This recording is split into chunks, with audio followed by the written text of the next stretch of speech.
everybody, I'm Cinnamon Coney, your art Sherpa, and in about an hour I'm going to show you how to paint this amazing Lovers in the City abstract cityscape. It's really fun, it's really bright, it's really vibrant, and it is for beginners. Get your paint, get your brushes, come back and meet me at the easel right now and we'll look at the materials and get started.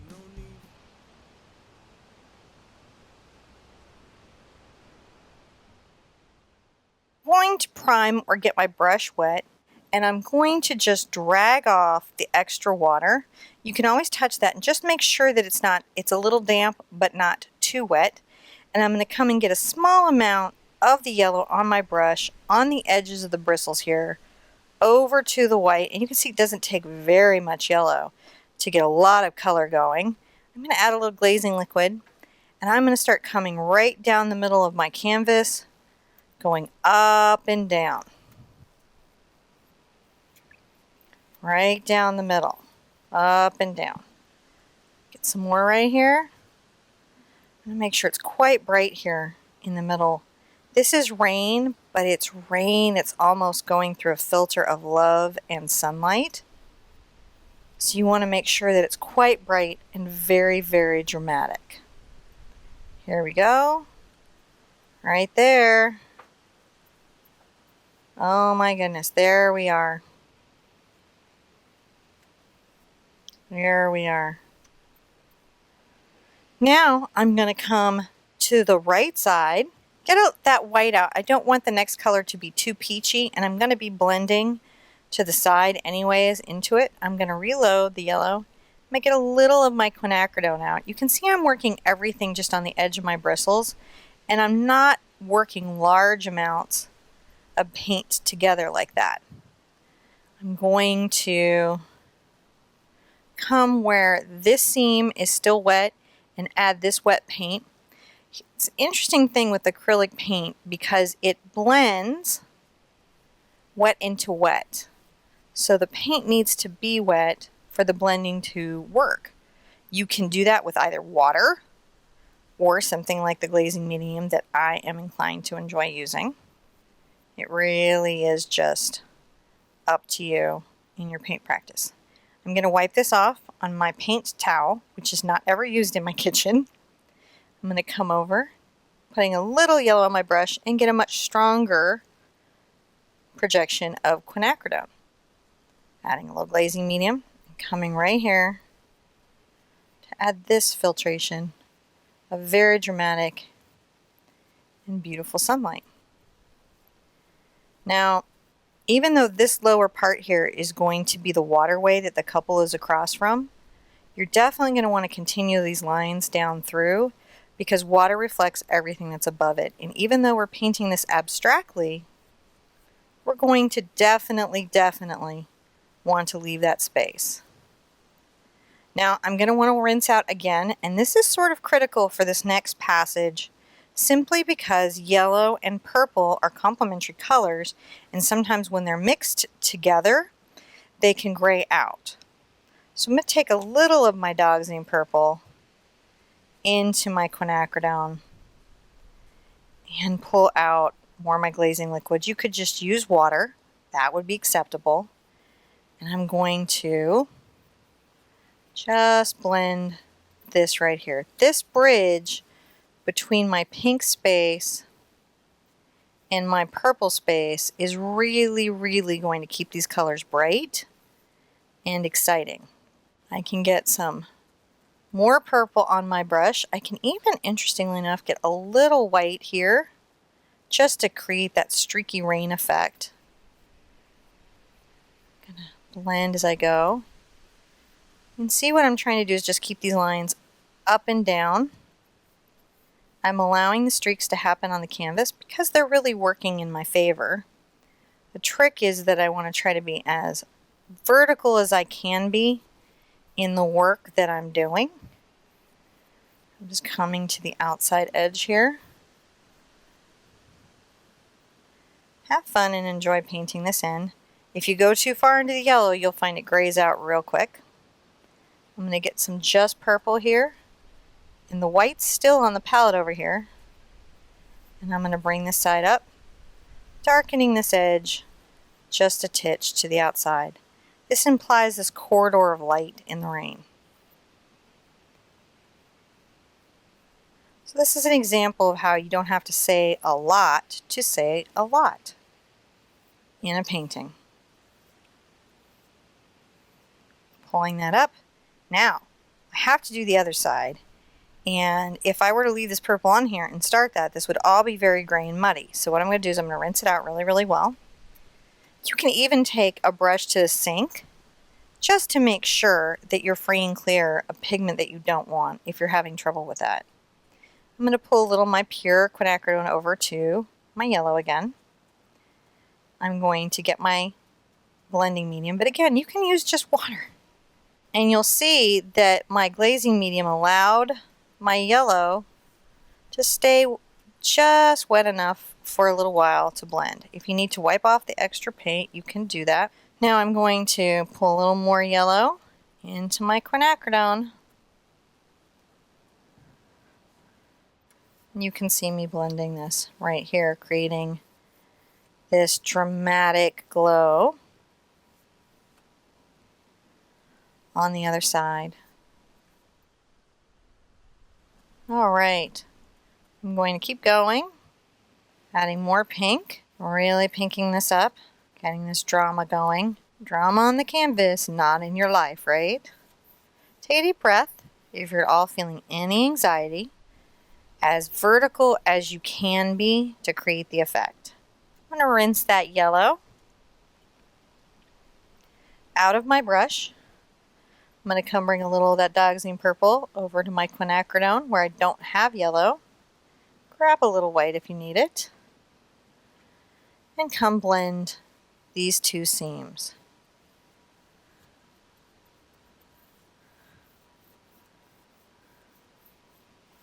Just taking this out to the end.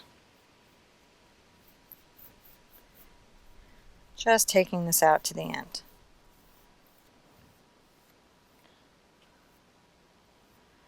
And I'm going to give this a little dry. I'm going to use my triangle to just put a couple faint vertical lines in here. And the reason that I'm doing this is that so that when I'm drawing any kind of an abstract city, if I have my lines be straight up and down, it will help that city feel more real, even though I might not be painting it representationally. So when you're seeing all these beautiful abstract cities everywhere online, look and pay attention to how these lines tend to be straight, even though the cities are very loose and expressive. All right, so I have these simple little guides. You could use a paper towel. Paper towels are actually square, and so they can make a good guide, or just a simple ruler that you get from somewhere. I'm going to continue to use this one brush to help create my city buildings. Buildings are going to be darker and get lighter in the light. I'm going to need to create a water line here eventually, but believe it or not, I'll be dragging my buildings down so that it feels like they're reflecting through the water. So I'm going to get my brush wet. It's a good time to change water. I'm noticing that my water is quite dirty, so I'm going to change that out. One thing that can help your paintings stay fresh is if you regularly change out your water. Now I want a lot of sort of streaky sunlight and stuff happening here, and I'm going to get just a little white and a little yellow, and I'm going to make sure that I have really, really exaggerated. See this right here? This streaky light that's happening. Don't let that get away from you. That's an important thing. Now I'm going to take a little of my yellow, and you can see it's quite strong on there. It's okay if a little of my orange is on it. You can even get a little of your white on there. And I'm going to make one of my first buildings. I'm going to come between this space just a little bit above the halfway mark, plant my brush, and pull down. See that there? Plant your brush. A good straight edge on your brush really helps here. If you want to make a building wider, you would reload your brush, like if you're trying to say this is a wider building in the city, and go over layering half the brush on what you previously painted and half hanging over, and just use the square nature of the brush to imply this building. You get a little more yellow, maybe a little of my orange. There we go. Look, we're saying it right there, aren't we? Pulling that down. Maybe we get another little orange space here and grab some more white. Right? Look at this load right here. See how it's like a bead and it's sort of all balled up? It's not mixed up through here. This is all it takes to be very successful at this. Now you can come up here and pull this down. See how we're pulling that down? Make sure the top of the building is as square as you can and pull it down. I'm going to come across here, and right here I'm going to make another building. It needs to be another height. There we go. That's what we want to do. Vary up the heights. I can wipe off my brush a little bit and get a little white paint and put a building between these two buildings. Plant your brush right here and pull that down. Notice that I'm letting these brush strokes taper off. They're tapering off. That's very important. I'm going to get some of my quinacridone where my purple isn't touching it. I'm going to make some bright, exciting orange buildings. And I'm going to come here and I'm going to add, I think I'm going to need some white to really showcase this off. This bead of white. I'm going to bring this down. Look at that. Just the hint of a building. Coming right here. Maybe this one is taller. Just showcasing that down. Try to make sure you're using the brush to create the square. You can widen this building by going over a half brush stroke if you want a slightly wider building. It's always interesting to be a city planner in your painting.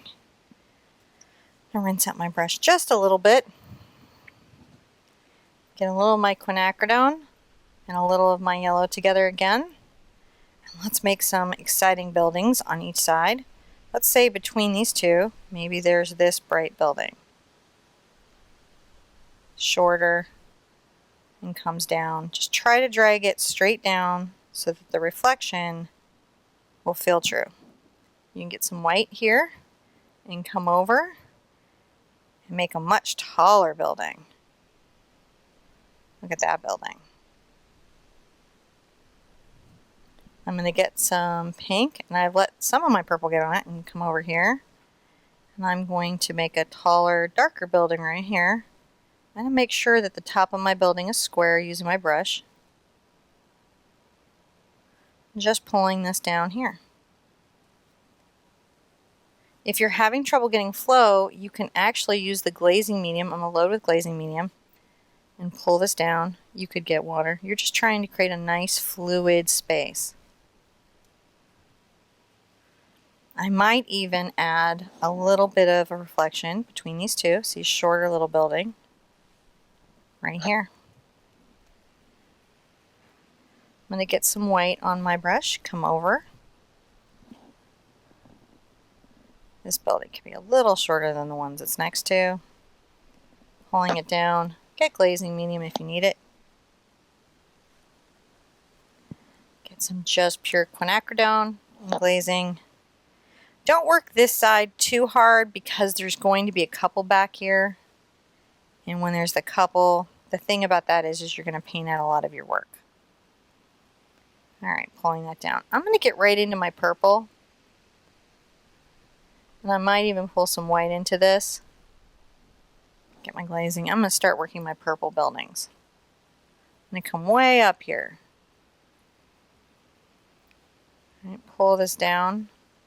Stop it at the next building. I'm going to come over and make a little friend to this one. It's going to come right off the canvas. And I'm pulling this down. Some just purple. Maybe some quinacridone.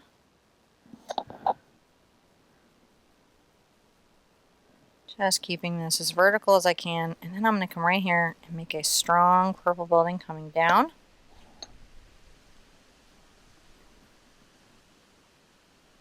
Strong purple building coming down. I'm going to rinse out a little bit because I want to take some of this pink over to the right. So I'm going to get this spot here that has the purple and the quinacridone and a little white. Let's make a couple little short buildings. Little short buildings. This one can be a little taller. See how we're building our city? Just pulling it down. This is really fantastic. Now we're going to come the other side and do some very similar stuff. It's really fun. And if you need to work the top of your buildings, you can always just come back very carefully and define them. See how I'm doing right here? Just making sure it's okay to clean this up. Just because it's abstract doesn't mean it doesn't, can't be well conceived or well thought out.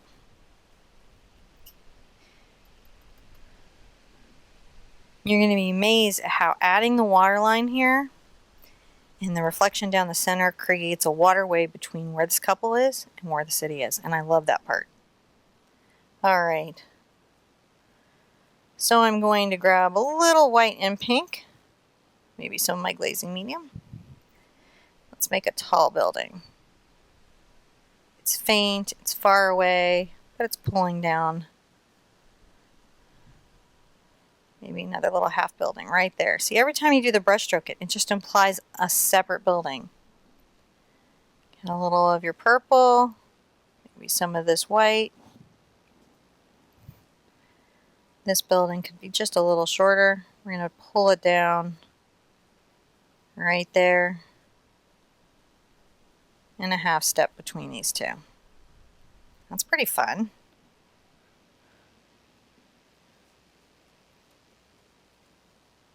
Now that building, if it feels too bright to you, one thing that you can do is really rinse the purple out of your brush and go back and just make something a little more yellow.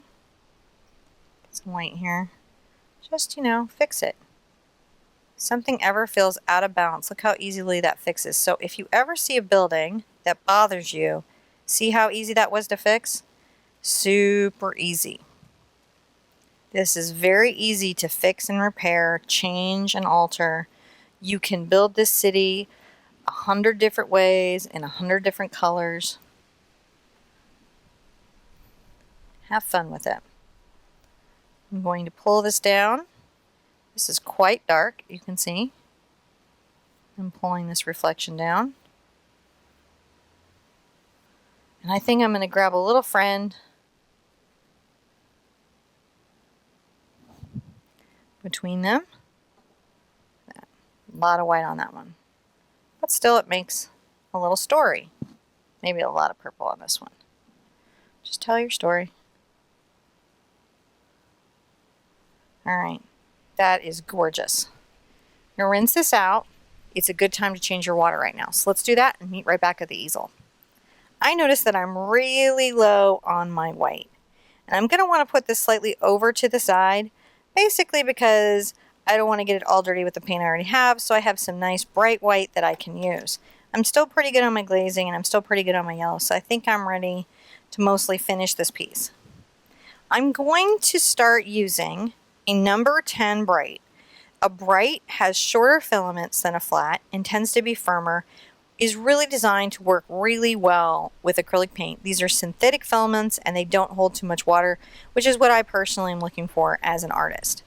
Now, I'm going to make my water line here. And the important thing about a water line, grab a little of my glazing medium, pull it over into my white, loading just on the edge of my brush here. The important thing about a water line is that it's very level. And I'm going to want at least this much of the canvas to be my water line. So I'm going to come over and come across here, and as straight as I can, I'm going to start putting in my water line. You can see my purple and all of that sort of dragging, and that's going to happen as colors drag into other colors.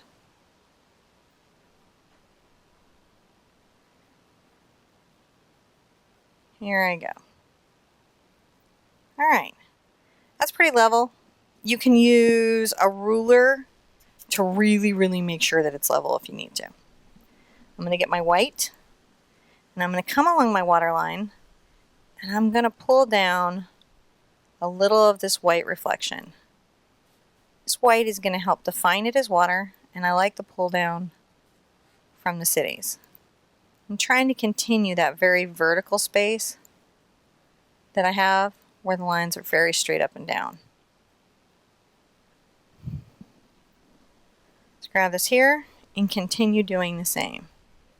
Just pulling down as straight as you can to get the best effect. If you've got too much paint on your brush, you can always wipe it off, come back and get some more pure white. Keep pulling that down.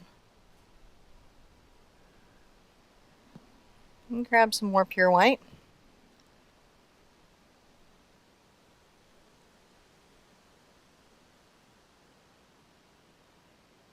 I'm going to get a little lighter about it here in the center.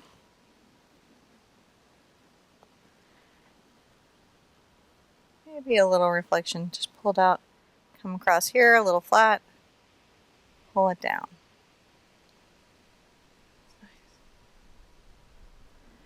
One thing I can do to help even make it feel a little more like there's some city there is reflect some of my buildings in the water. So I'm going to load a little purple on my brush. And I'm going to make just one slightly square reflection that's coming back. And then I might come get some of my quinacridone and a smidge of white.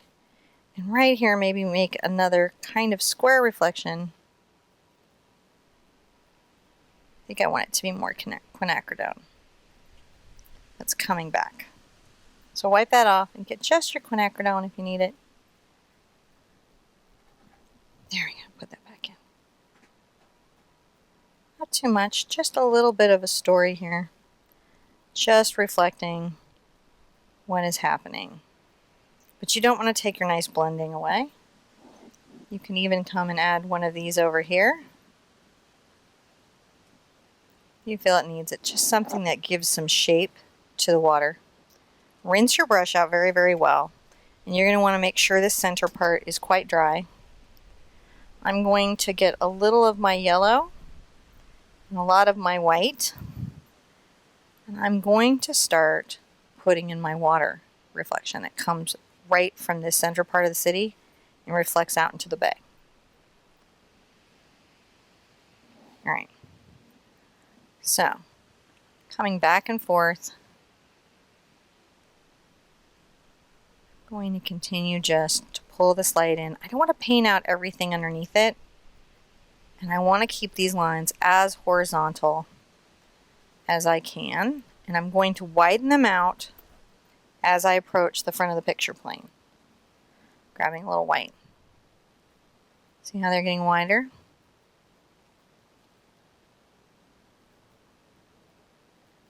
Now, my couple is going to be here, so I don't have to worry about all of this side as much as I do on my left side.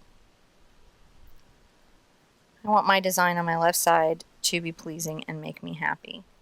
So I'm going to pull little reflections out, see this, into the city. Isn't this amazing what this does? And pull those back in.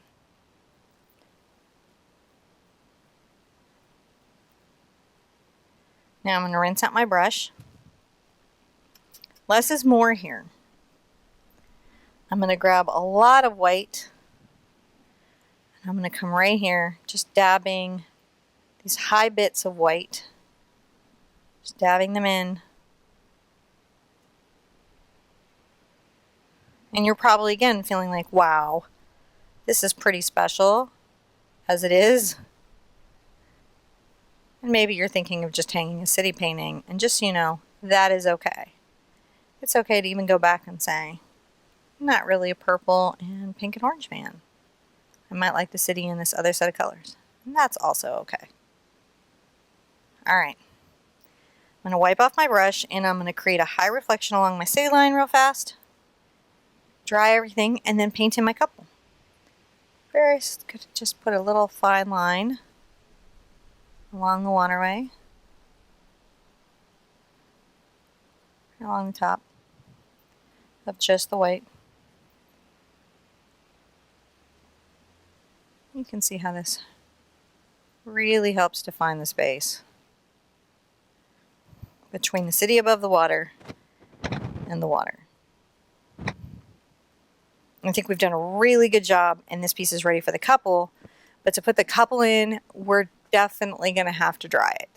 So let's get our hydro dryers out and dry it and meet back to put the couple in. Now, I'm going to draw my couple in and then paint them in, but I want you to know that you at home have every right to go ahead and trace or transfer this image onto the canvas. To find the traceable, you can check out theartsherpa.com. We have a quick link to all the traceables for all my paintings, but I'm going to draw this in and talk about how I'm doing it. So I want enough room for the umbrella and the couple, which is standing somewhere off the canvas on a walkway. And to do that, I'm going to give myself a little guideline. I'm going to come over and say 2 fingers in. Oh, my chalk is not working with me today. These are chalks. There we go. And then I'm going to have 3 fingers down, and that kind of lets me know the placement of my umbrella when I'm trying to figure out where to put it in. Remember I said don't get too crazy with this side because you're going to paint a lot of it out. Well, you are. I don't have everyone draw in or trace in the couple ahead of time simply because it can be really hard to paint around complex objects, especially for new painters. And I'm going to make a circle that is slightly at an angle in this space. Right? It's just slightly at an angle. So and the circle is a little bit of an oval instead of just a pure round circle. Right? I can take a lot of this out with my finger even and with water later. So that's how I erase it, and I'll show you how at the end I clean up any of those marks. I can even put a dot right in the center and say start creating like a little rib line showing the divisions of my umbrella that might be coming out.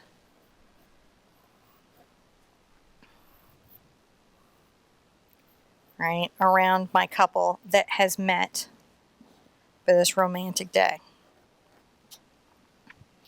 Now my girl, her head and his head are under the umbrella. So even if I give myself a guide of saying, all right, here's my head, I know that we've got to come out, right, and have a little shoulder that's showing.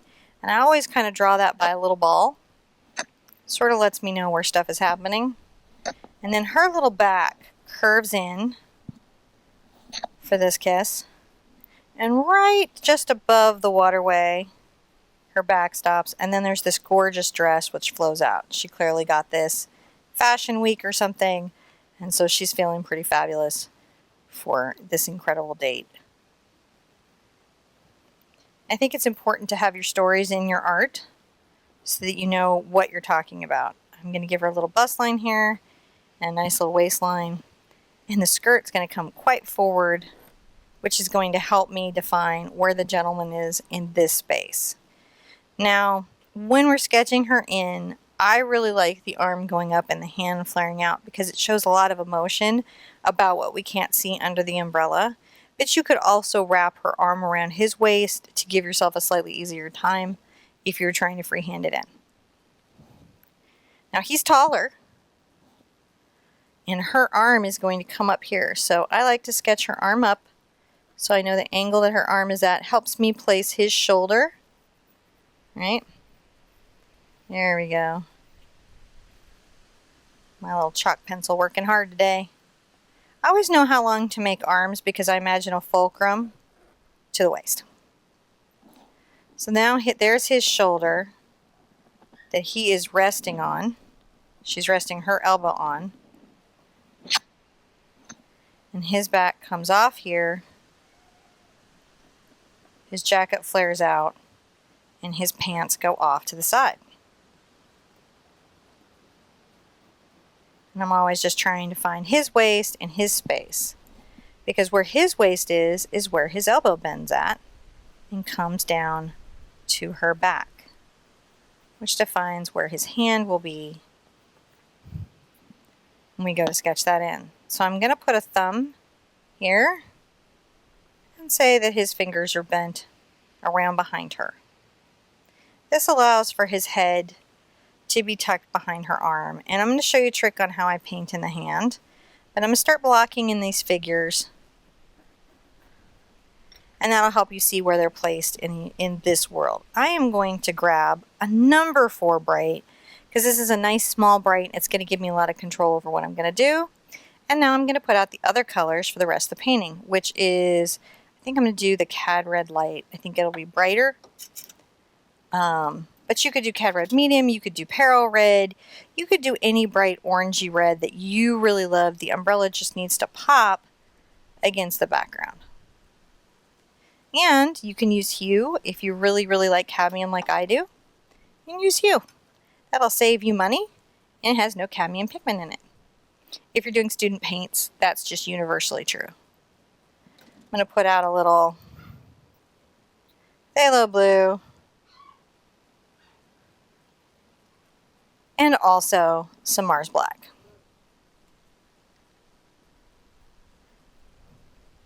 Sometimes these caps can be really tricky. I just used a towel to unstick it. It's good to squeeze them down as far as they will go, because it's the only way that they're self-cleaning. Alright, I'm going to do the fresh cup of water trick. I'm going to get my brush wet, drag off the extra water, and I'm going to do an interesting thing. You can either take black over to your red or blue over to your red. I'll take a little blue over, and you're going to make it much, much darker when you do that. Almost a brick color. And I like to come in, and at first I'll follow along my sketch lines for my ribs and see if I like where they're placed with my paint. Super easy stuff. Coming around, just sort of going, all right, do I feel good about these? Because they're real changeable at this stage. Everything in acrylic paint is changeable, because once it's dry, you can just paint over it.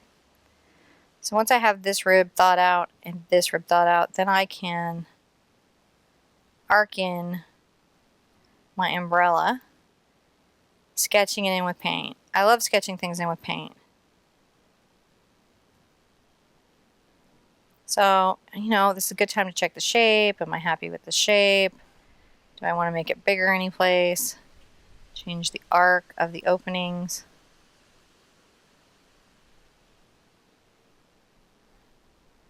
And you can see that I just make some little adjustments as I'm putting it in. Now I'm going to paint all that in. That is going to be the underpainting for what I'm going to do later. The little scoops let me know where my ribs will go at a later date, so I can use those as a guide. If you have somebody else you want in this rainy scene, I have a lot of paintings, and you're welcome to grab one of them and switch the couple out if you like. Don't ever be afraid of being imaginative or creative.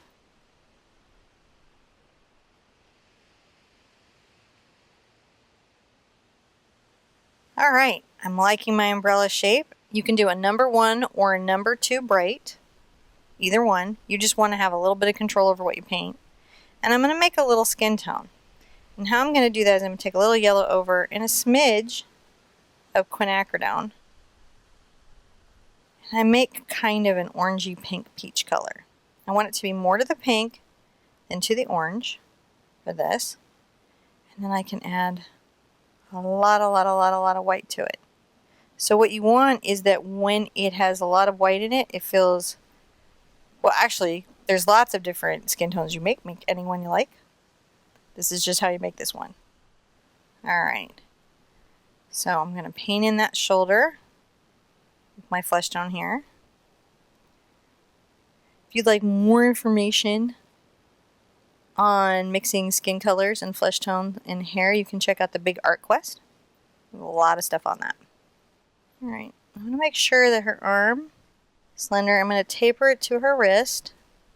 And then I'm going to run this dress line kind of down her back, like this. When I'm doing the hand, what I like to do is I like to make kind of a small ball right here. I pull up the finger line like this. I'm going to flare out a little thumb here, and I'm going to give it a little pinky.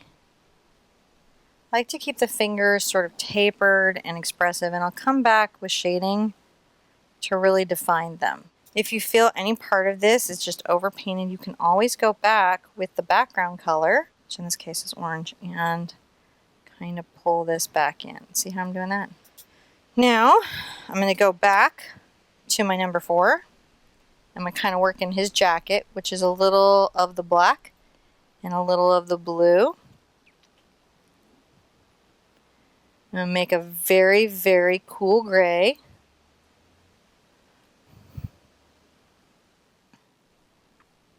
I'm going to paint in the jacket line I sketched here. I think this is a little light, so I'm going to make sure I get it more and more gray because it needs to be quite dark so I can put my highlights in.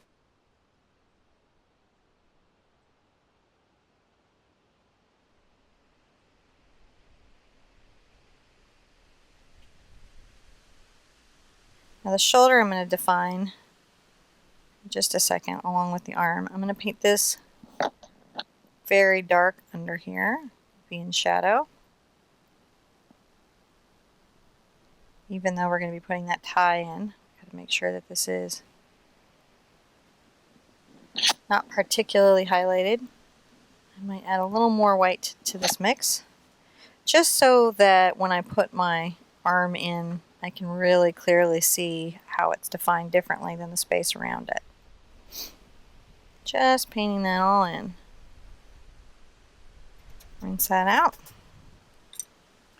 And a nice thing you can do there if you want is to pull a little bead of white and give this a white cuff. And then I like to paint the pant legs quite dark. I mix it into a little bit of what I previously painted. And these are going to come straight down, and her dress will come over them a good bit. So it's okay if you paint them back into where her dress will be. It will help create a nice flow between these two spaces. Well, I've got this dark color. I'm going to come on the front of the arm, make a little shading in here, and then a little bit underneath just to help it pop. Pull it down. You may need a couple coats of skin tone on not only her arm, but also on his hand. And that's just something good to know that you might need so you're not surprised by it. I'm going to keep finishing on her arm. I'm going to do an interesting trick here because, believe it or not, this umbrella color is good shading to create shadows for the arm. So I'm going to pull out a little of this darker color right here. I'm going to come along the bottom of the arm and just create, say, that little hint of sort of an armpit. You wouldn't think how much you would think about what you're doing when you're painting an armpit, but believe it or not, you really do. I'm going to come right up here to where the hand is, and then where the palm comes, I'm going to curve this line out, and I'm going to curve this little line along the thumb, and you suddenly can see the fingers start to pop and exist. This is, if you forgot, a little of the phthalo blue and the cad red, making that deep brick color. It's almost, if you paint with me all the time, very similar to a sienna. I'm going to keep shadowing that. Let's run little shadows along where we're saying we have fingers so that we can really see this arm. And this can be more challenging.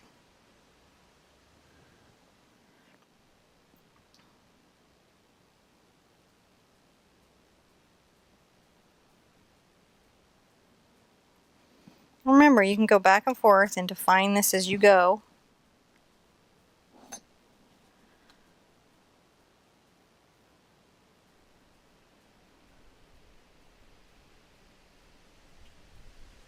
Just keep worrying that.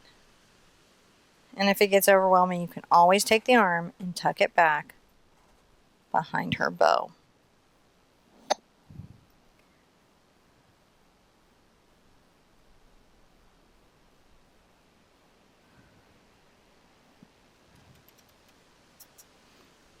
Now I'm going to take a shadow up into the umbrella, even though this whole dark space is going to come right there. We might tuck out a little of his hair, but we really, really want this to be undefined. Now I'm going to get my blue here. I'm going to take a little of my Dogzine and just darken my blue a bit. You could just do your straight blue. And I'm going to go ahead and pull her beautiful gown. I've been really into gowns lately.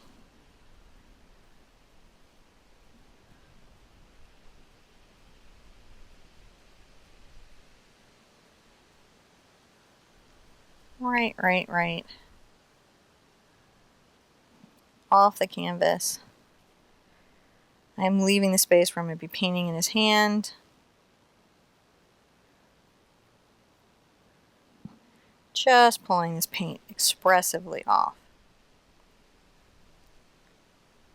This is some cool couture. You can get some more Dogzine if you need it. Just creating a deep color that isn't black, but is very deep.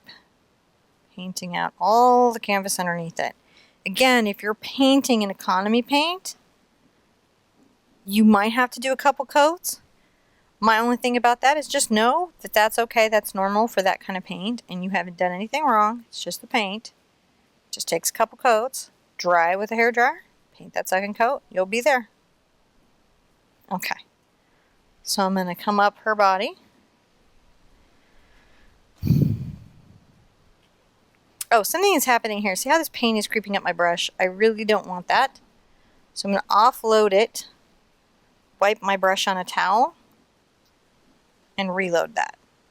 That's just something you might not know that you don't want. There we go.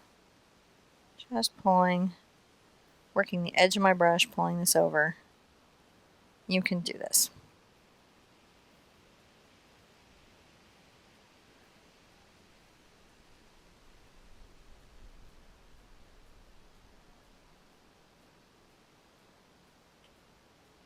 All right. Now I'm going to take my little brush out for a second. I'm going to, using that previous little darker color, make his skin tone just a little darker, and you can see how it's just a little darker. I'm going to run some here and some knuckles, like his hand is wrapped around her, is what I'm looking for. I'm going to get my dark color that I was using earlier. And make sure that I define the shadow on everything where I might need one. Just a little hint of one. Have fun with it. Pull that out. Too much water in that is going to give me trouble. Pull that out. I'm going to come back with some white. Make sure I've really popped the cuff there. I like that. Let's work on the red umbrella for a minute, and then we'll finish out the couple. All right. So now I kind of know where my beads are and everything is. I'm going to go ahead and grab a little of this blue and black on the edge of this number 4 bright. Come right here in the center. I'll pull a line out. Pull a line out. just right on the edge. I get this beautiful crisp result because of the tools I'm using. So if you're not getting it, it may not be you, your control, or anything yet. It could just be the tool. It's a very common thing in art. I'm going to just define this little dark space in here a little bit. I'm going to start grabbing my red paint. Go ahead and start laying my umbrella in.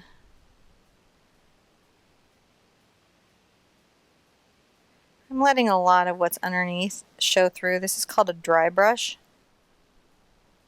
And that's because I'm letting this umbrella have a lot of character. And the paint isn't completely clean going on there. It has some of the blue and mix underneath it. That way when I come back with a very bright mix using this, it really pops.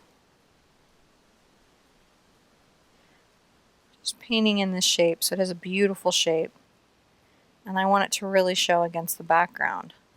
And that's why I picked this red, is because it'll really pop against the purple on the background. Okay. Just doing this all the way around. Letting the paint underneath kind of show through, creating character, and a very painterly effect.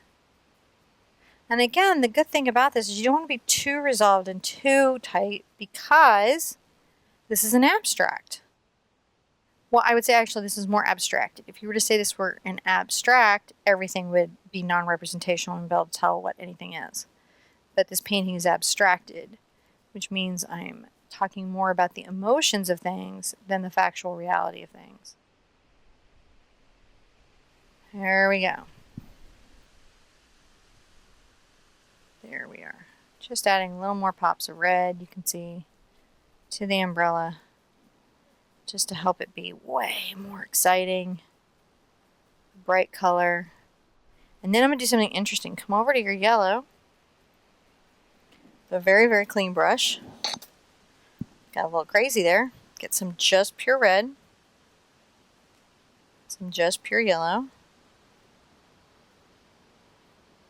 Get a very bright, bright orange. We're going to come on here. Just adding a little of that to the top.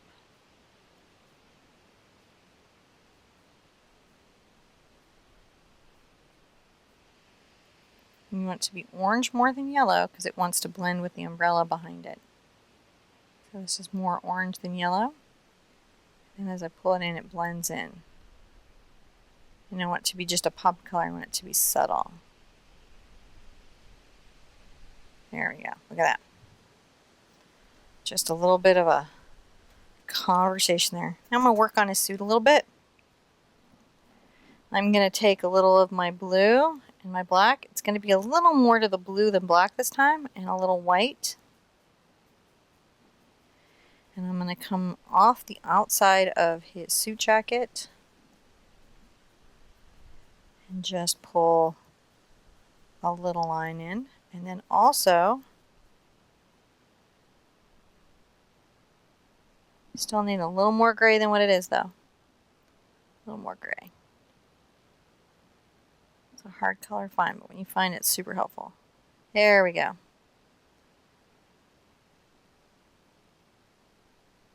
Just working that space. Right here. Just working that. Rinsing that out. Now I've got to define the dress so I can put a tie across here. So I've got my just blue here, and I've got my white. And phthalo blue and white is quite striking together. It makes a very bright color that really stands out. I'm going to just lightly brush the shapes and folds of my fabric out with this. I'm letting so much of the deep color show through underneath because I certainly don't want to lose that. Just following the lines of the dress that I designed in here, trying to give it the sense of this flowing, beautiful gown that's happening. I'm going to come here, just right here, to the outer edge, add a little bit of this highlight, letting the shadow be there. And one thing I highly recommend is getting just the bit of phthalo blue that you have left that's pure phthalo blue and popping some of that back into the dress here, especially at the edge. Just pulling that in so that it's really blue.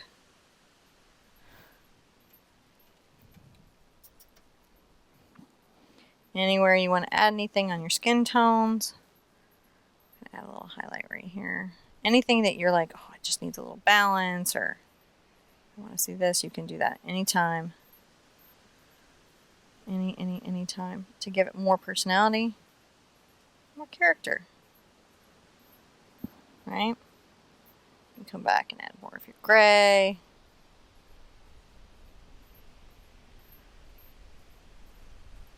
Put a little highlight right there. Just trying to show the story of this couple. You need a little more skin tone. Grab a little more of your yellow and a lot more of your quinacridone.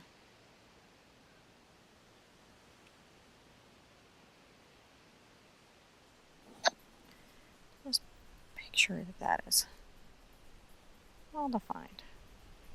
You can do that anytime.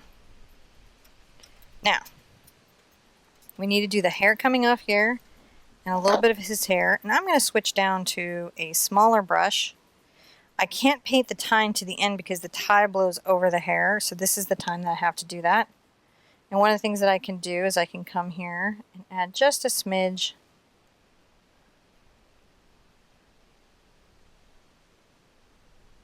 and a little red and make this sort of deep color. So believe it or not, it's a little red and a little black and a little yellow, and it gives me almost a yellow ochre. If you want to just grab a yellow ochre, you can absolutely do that, but I wanted to do this with less color, so I kind of worked that. Now I'm going to say that her hair comes off here, maybe it goes over her shoulder and down her back. Definitely around the hand.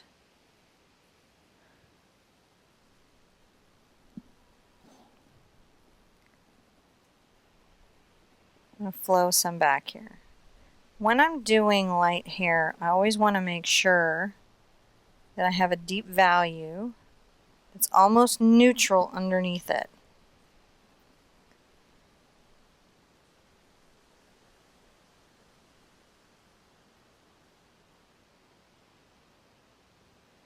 Now I know you guys are going to have a lot of questions about different hair colors, so keep watching the channel for a surprise video covering how to paint different hair colors. I'm going to just take these little tendrils. See, I'm working the edge of my brush. These are wispy. There's a little air movement in the hair, and so we're picking up on that. I'm going to also peek a little of this, just a smidge, right here. Just something that I like to do. Make sure that this is fairly solid coming underneath the umbrella. Now, as I'm highlighting the hair, I can rinse out the brush. And then what I can do is I can take the yellow and mix a little more yellow into this neutral color. Even add a little white to it, and then just be building up.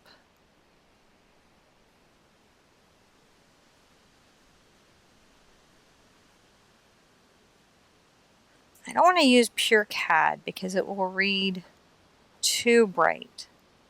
So I like to neutralize it as much as possible. I'm adding little highlights.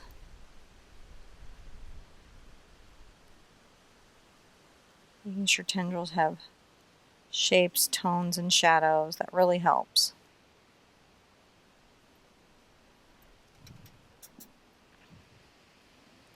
And then, believe it or not, getting a little white on here, I'm going to just mix a little of this color. Make sure I don't have any drops of water on my brush. A little of this color that I've been doing into the white so I get a very light color. But again, you can see that's not the pure cad yellow.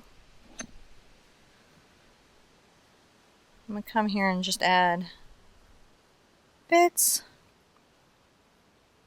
of this much lighter hair. All of this is creating so much energy and drama in the piece.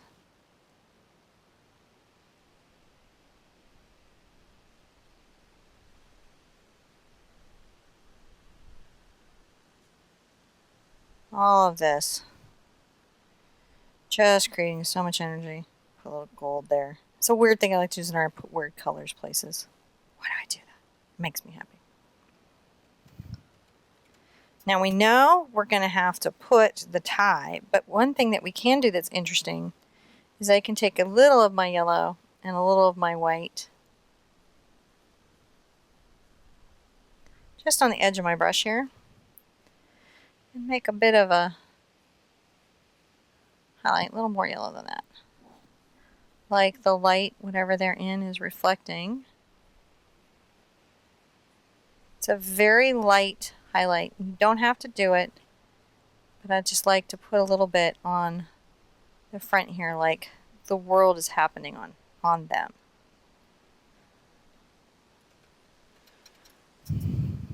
You can guess the trick with the tie is going to be a little bit of our blue paint into our red paint. I'm still using this number 2 bright, and I'm going to do my little tie trick, which is I'm going to imply that there's a little knot right here, and then I'm going to take a little line that flies off and a little line that flies down. I like to curve the line down and curve it up. Helps it be more expressive. Alright, here we go. Here we go, here we go, here we go. Doing great. You're doing great. And you're nearly done. Can you believe that? You have gotten through this painting. If you are still here, you should be absolutely congratulating yourself and going, wow, I really, really painted this. Because you did. It does not need to look exactly like mine to be an awesome painting. We're all individuals. And I really think that it's the act of finishing a painting that's super critical. I just rinsed out my brush and I'm going to get some of that bright red. And I'm going to add it to this tie.